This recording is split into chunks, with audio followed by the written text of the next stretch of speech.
Fala aí, pessoal, sejam muito bem-vindos a mais um episódio do podcast Economista Sincero, economista que mais trabalha no Brasil. E no episódio de hoje falaremos sobre a crise chinesa e o que a China está tramando para sair da crise. Vocês vão entender tudo no episódio de hoje, está imperdível. Quem não ficar até o final louco, você não vai entender o que está acontecendo no mundo, porra, se você não ficar até o final. Então fica até o final, mas antes de eu começar, você já sabe. Se inscreva aqui nessa plataforma e me diga nos comentários. E aí, bichão? Você acha que a China irá passar os Estados Unidos como a maior economia do mundo? É isso aí. Sim ou não? Você acha que a China passará a economia americana e será a maior economia do mundo nos próximos anos? Me diga aí nos comentários. Pois é, galera, bora falar sobre a economia da China, o que está pegando por lá. Então, o primeiro ponto é que precisamos trazer os números. O PIB da China cresceu acima do esperado e atingiu 5,3% no primeiro trimestre. Então, você chegou aqui, eu estou falando de crise, primeiro número que eu trago é que a China cresceu 5%, o Brasil está querendo crescer 2%. Aí você fala, poxa, eu não entendi nada, é crise crescendo 5%? Calma, porra, eu já vou te explicar o que está acontecendo. Por outro lado, tirando o crescimento, a Fitch já rebaixou a dívida soberana da China para a perspectiva negativa, porque o crescimento está abaixo do que eles cresciam antes. A inflação ao produtor, que é o PPI anual da China, caiu, o IPC de março subiu, a inflação deles caiu do produtor, e você deve estar comemorando, mas não, porque essa fraqueza de preço significa que a economia está desacelerando lá e que, se isso continuar, o governo terá que incluir mais estímulos. O crédito desacelerou, mais estímulos são esperados. A economia chinesa ela está andando com o governo bombeando dinheiro, bombeando crédito mais barato, bombeando imóveis mais baratos, e aí fica complicado. É como se fosse uma economia que precisa tomar um remédio o tempo inteiro, o paciente está lá, ele está se mexendo, mas se você puxar o plug e tirar o medicamento, ele não anda. Então, saímos de um crescimento de 7, 8, 9, com a economia pujante, para uma economia de 5%, onde o governo soca estímulo. Será que isso é bom? Por isso que eu trouxe o número do crescimento. Eu poderia omitir o número. Muita gente faz isso, não trazer o número do crescimento. Mas eu trouxe o número do crescimento, 5,3, que é um belíssimo crescimento que a gente sonha. Índia vai crescer 7, China 5, Brasil 2. Mas esse crescimento de 5 é abaixo do esperado e com os caras socando estímulo pra cacete na economia. Isso é que preocupa. Para piorar, as exportações da China tiveram uma forte queda em março, o saldo recuou para 58,55 bi. Então, as exportações estão diminuindo, a economia interna diminuindo, exportação diminuindo. Olha o perigo. Também, o que preocupa é essa crise no setor imobiliário, que afeta, inclusive, bancos pelo mundo, não só os bancos chineses. O Banco da China decidiu cortar a taxa de juros do financiamento imobiliário. Então, com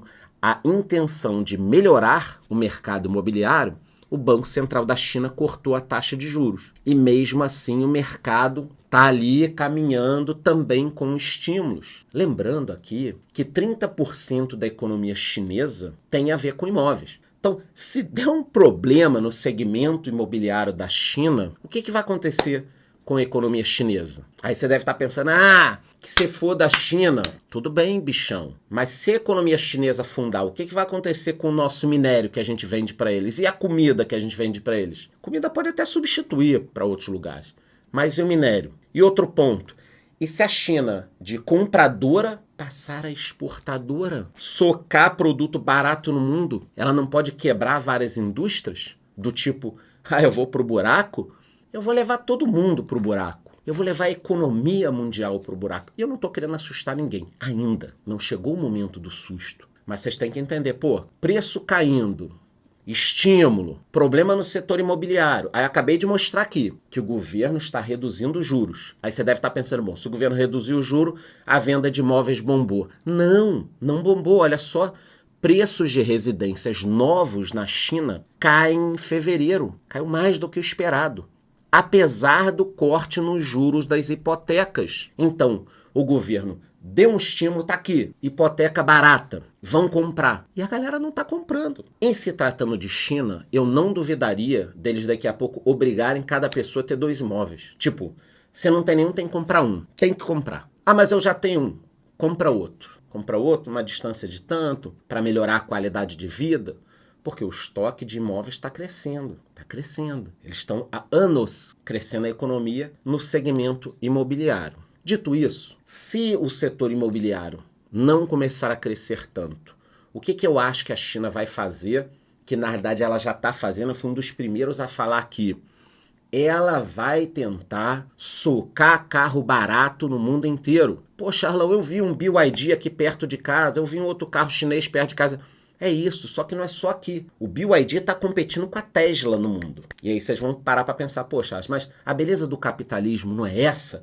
A competição? Sim, meu filho, a beleza do capitalismo é essa. Mas não quando os estados injetam dinheiro pra caralho nas empresas.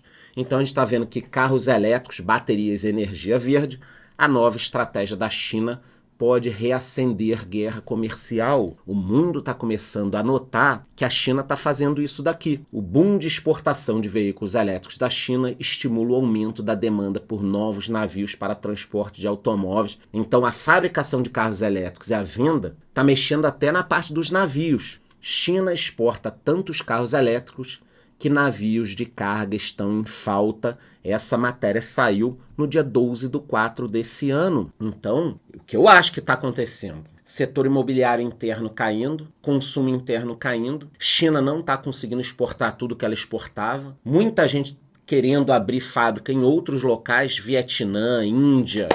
Turma não quer mais abrir fábrica na China desde o Covid. E também tem a questão da guerra comercial. O que a China está pensando?